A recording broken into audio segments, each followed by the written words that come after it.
Welcome to Happy, Healthy, Whole, and Rich, where faith meets action and transformation is non negotiable. I'm Tina Brinkley Potts, and I believe now is the time to step boldly into your power, walk in divine wisdom, and claim the life you were meant to live. Each episode, I'll bring you real, unfiltered truth because this world needs leaders who refuse to shrink. Let's get it. Welcome back to Happy, Healthy, Whole, and Rich. I'm Tina Brinkley Potts, and I want to remind you, I know who I play for, and so do you. We've spent the last several days with Marcus. We looked at how he handles his team through the law of divine oneness. We've looked at the belief underneath the pattern through the law of vibration. We watched the same belief show up in more than one room of his life through the law of correspondence. And on day 5, we took the full anatomy of him and laid it all out at once. I told you on day 5 that Marcus's numbers had grown. I want to sit inside those numbers today because I don't think I gave them their full weight yet. And today's law is the one that finally explains why growth on paper hasn't translated into relief in real life. Today's law is the law of attraction. And I want to warn you before we start. If you've only ever heard this law taught as think positive and get a check, today is going to complicate that for you. Good, it should. When Marcus first came to me, he was getting somewhere between $2,500 and $3,000 a gig. That was the number. I remember it clearly because I remember doing the math with him on that very first call, the way I do with every client before we do anything else together. I don't start with strategy. I start with a question I ask everyone in that first conversation. What do you need so that money can actually be fun for you? Not fun as frivolous. Fun as in the tension is gone. So I break it into pieces. First, the number that makes the bill stop being a monthly fire drill. Rent, the van payment, the team, the basics, paid consistently without the stress of wondering if this month is the month something bounces. Second, I ask about anything sitting on the horizon that isn't a want but a real structural need. A baby coming, no room for the crib, a parent who's about to need care, anything life is about to hand you whether you're ready or not. And third, I ask the question that tends to get the longest pause. What's the number that if you hit it this year, would make you sit back and feel like you made it?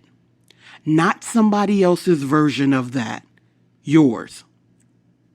With Marcus, on that first phone call, we did the math together. How many shows a month it would take at $2,500 to $3,000 a gig to clear that first number, the stress-free baseline, before we ever talked about the made it number sitting above it. Today, less than 2 years later, Marcus is averaging around $12,000 a gig. And it's not plateauing, it's still climbing. His touring revenue has gone from under $100,000 a year to roughly $450,000 a year and climbing. If you had shown me those two numbers side by side 3 years ago and asked me to guess what Marcus's life looked like now, I would have guessed relief. I would have guessed margin. I would have guessed a man who finally exhales. That's not what I've watched happen. Here's what I've seen happen. Every single time a new gig comes in, a bigger one, a better one, sometimes literally the best offer he's ever gotten, something else arrives alongside it. An unexpected bill, a piece of equipment that suddenly needs replacing, a tax number he didn't plan for, a family obligation that lands at exactly the wrong moment, a friend or cousin who just needs a little help the same week the deposit clears. And I want to be precise about what I'm describing because it matters. This is not Marcus being irresponsible with money. This is not him blowing a check on something frivolous. It is something quieter. And honestly, something a little eerier than that. It is money arriving and an equal and opposite need arriving to meet it, almost on schedule. I sat with him after a booking that should have been a turning point. A fee more than 4 times what he's used to making for a single night. An amount that 2 years ago would have felt like winning something. And when I asked him how it felt, he didn't feel relieved. He said, almost embarrassed to admit it, "It's weird, Tina. It never feels like enough. I keep waiting to feel like I caught up and I never catch up." $12,000 a gig. And the sentence coming out of his mouth was the same sentence a man makes $1,500 a month might say. The dollar amount just multiplied. The internal experience hasn't moved an inch. I want you to really sit with that gap, because that gap is the whole lesson today. If lack were only about volume, about how much money is coming in, Marcus should be one of the most at peace clients right now. The volume has quadrupled, but volume was never the thing that was broken. What's broken sits underneath the volume, and until that gets addressed, the volume can keep climbing for another 5 years, and the feeling in Marcus's chest when the money lands will stay exactly the same. Think about what that means about the law of attraction. Marcus has, in a very real sense, been attracting more money. The evidence is right there in his bank statements. But he has also, at the same exact rate, been attracting the exact conditions that makes the money disappear before it can do what money is supposed to do.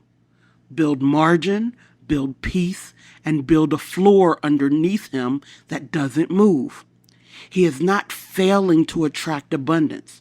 He is succeeding at attracting a very specific, very consistent pattern. Money and an equally sized leak arriving together every time, like they're tied to the same rope.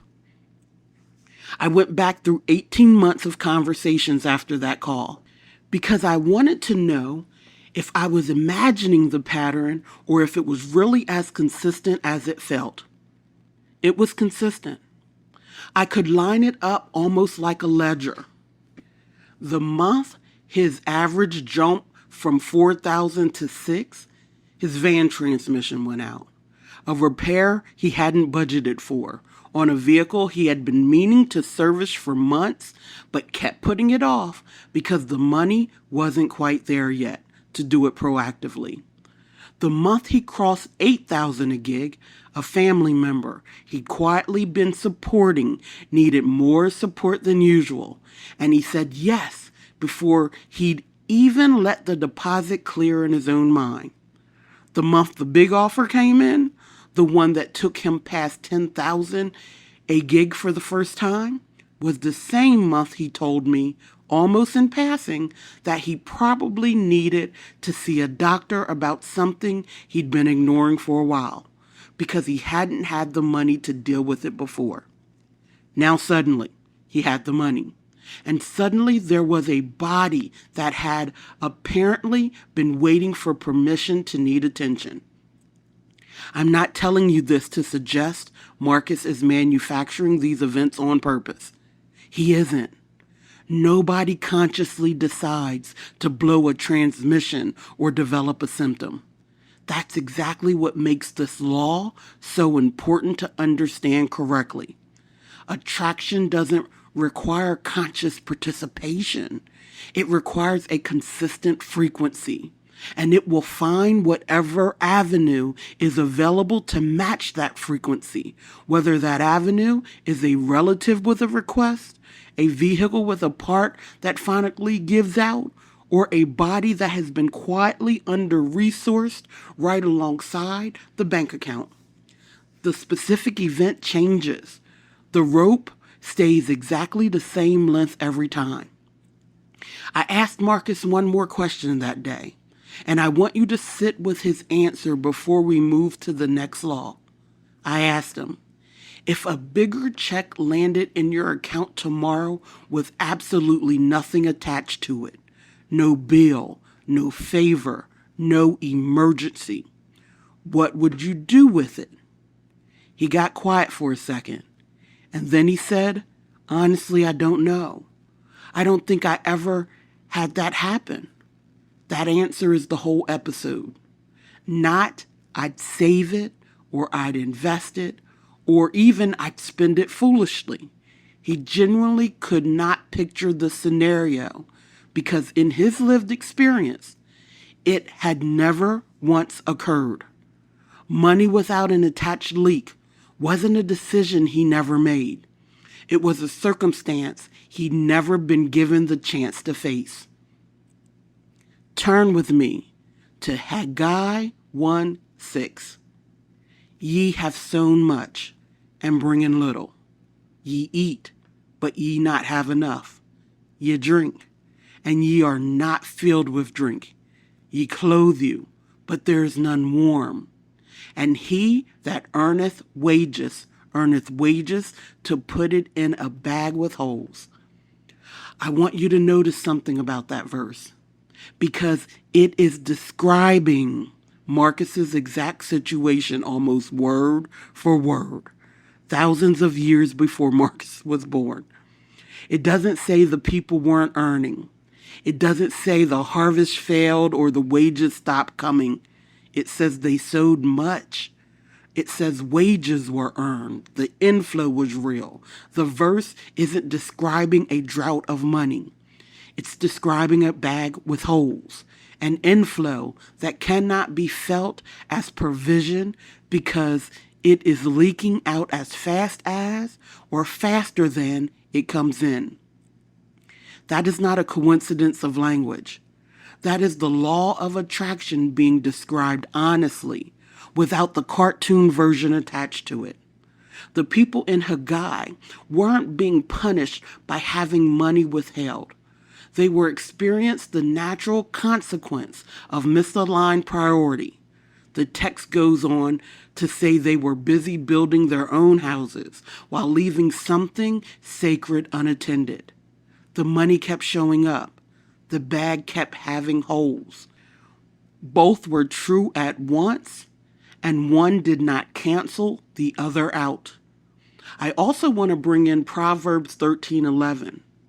Wealth gotten by vanity shall be diminished, but he that gathereth by labor shall increase. I want to be careful with this verse because Marcus's labor is real. Nobody is questioning whether he works hard for that stage money. But I want you to think about the word diminished less as taken away and more as unable to accumulate. Wealth that is attracted from a place that isn't aligned doesn't have to be dramatically taken from you to be diminished. It can simply refuse to compound. It can arrive and leave and arrive and leave at a rate that keeps the number in the bank account from ever building something that outlasts the next gig. Let's talk about what the law of attraction actually teaches, because this is the law that most people have been sold the smallest, shiniest version of. And Marcus's story is a perfect example of why the small version doesn't hold up. The popular teaching says this: think about money, feel good about money, and money appears. And on the surface, Marcus looks like proof that that works. He thought bigger, he pursued bigger bookings, and bigger numbers appeared. But the law of attraction was never actually about attracting a number. It's about attracting a vibrational match, and a number by itself has no vibration. The belief underneath the number does. $12,000 attracted through a belief of, I still don't fully trust that this is mine to keep, will behave completely different than $12,000 attracted through a belief of, I am a person who is stewarded well and who stewards well. Same number, two entirely different fields for that number to land on. Here's the mechanism, plainly. Marcus's core belief, the one we've been circling since day one, is some version of what I already have isn't enough and what's coming in isn't fully secure. We saw that belief show up as under-resourcing his loyal team while chasing dancers. We saw it show up as controlling behavior at home. And now on day 6, we're watching the exact same belief show up as his relationship to money itself. The law of attraction doesn't just match you with an amount. It matches you with an entire climate. And if the climate is not enough, not secure, not mine to keep, then attraction will faithfully deliver you larger and larger sums of money into that exact climate. The money grows. The holes in the bag grow to match it, because the holes were never about the amount. They were about the belief the amount is landing in. This is why so many people watch their income increase and their peace stay completely flat, and they cannot understand why. They assume the next number will finally be the one that fixes the feeling. 12,000 a gig will feel like enough once it's 15. 15 will feel like it's enough once it's 20. I have watched this exact ladder in other clients who never stop climbing it because they keep treating the ceiling as a math problem instead of a belief problem. The ceiling was never made of dollars. It was made of the ceiling Marcus carries about himself, about how much ease he actually believes he's allowed to hold on to at once. And here's the part I need you to really hear, because it's the empowering flip side of everything I just said. The law of attraction is not broken for Marcus. It's working perfectly. It has been faithfully, precisely matching him with the exact climate his belief has been broadcasting this entire time. That means the fix was never attract more. Marcus has already proven he can attract more. $450,000 a year and rising is proof of that. The fix is attract from a repaired belief, because the same law that has been faithfully manufacturing the leak is the same law that will faithfully manufacture the margin. The moment the underlying climate shifts from scarcity dressed as ambition to genuine settled trust that what's already his is allowed to stay his. This is exactly the kind of shift I walk people through inside my Glow community. Not chasing a bigger number, but repairing the climate the number lands in, so the increase finally has somewhere to stay instead of somewhere to leak.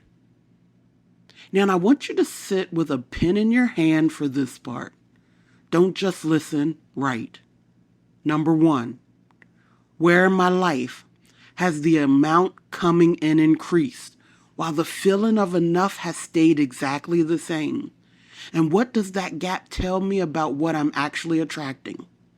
Number 2, Haggai 1:6 describes wages earned to put into a bag with holes. Where's my own bag leaking right now? And have I been treating the leak as bad luck instead of a pattern? Number 3, what is the belief I'm currently attracting money into? If I'm honest, is it a belief of this is mine to keep and steward, or this could disappear at any moment, so brace for it? Number 4, If my income doubled again next year and nothing about my internal belief changed, what would I predict would happen to that feeling of relief I'm chasing? 5. What would it look like this week to treat one piece of money, even a small one, as fully mine to keep, instead of embracing for the bill that always seems to show up right on time, right until something uncomfortable shows up? That discomfort is usually where the real work is. Here's what I want to leave you with today. More money was never going to be the finish line, because more money was never actually the thing you were missing. What you've been missing is a climate that can hold what you attract instead of leaking it back out as fast as it lands. The law of attraction has not failed you. It has been faithfully giving you exactly what your belief has been asking for, dollar for dollar, whole for whole. That means you are not stuck waiting for the next number to finally feel like enough. You can start today. And whatever number you are at right now, by repairing the belief the money is landing in, do that. And watch what happens the next time the increase comes. Because for the first time, it will have somewhere to stay. Stay happy, stay healthy, stay whole, and stay rich in understanding that this is all you. So it's time to do right by you. If this episode is stirring something in you, do me a favor, share it with someone. Let's help someone rewrite the pact they've unconsciously made with lack. I'll see you tomorrow. Same time, same truth, same walk towards more. If this message spoke to you, don't keep it to yourself. Share it, live it, and let's grow together. Head over to happyhealthywholerich.com for more powerful teachings and join the movement. Remember, your breakthrough is waiting. You have to show up. Until the next time, stay happy, healthy, whole,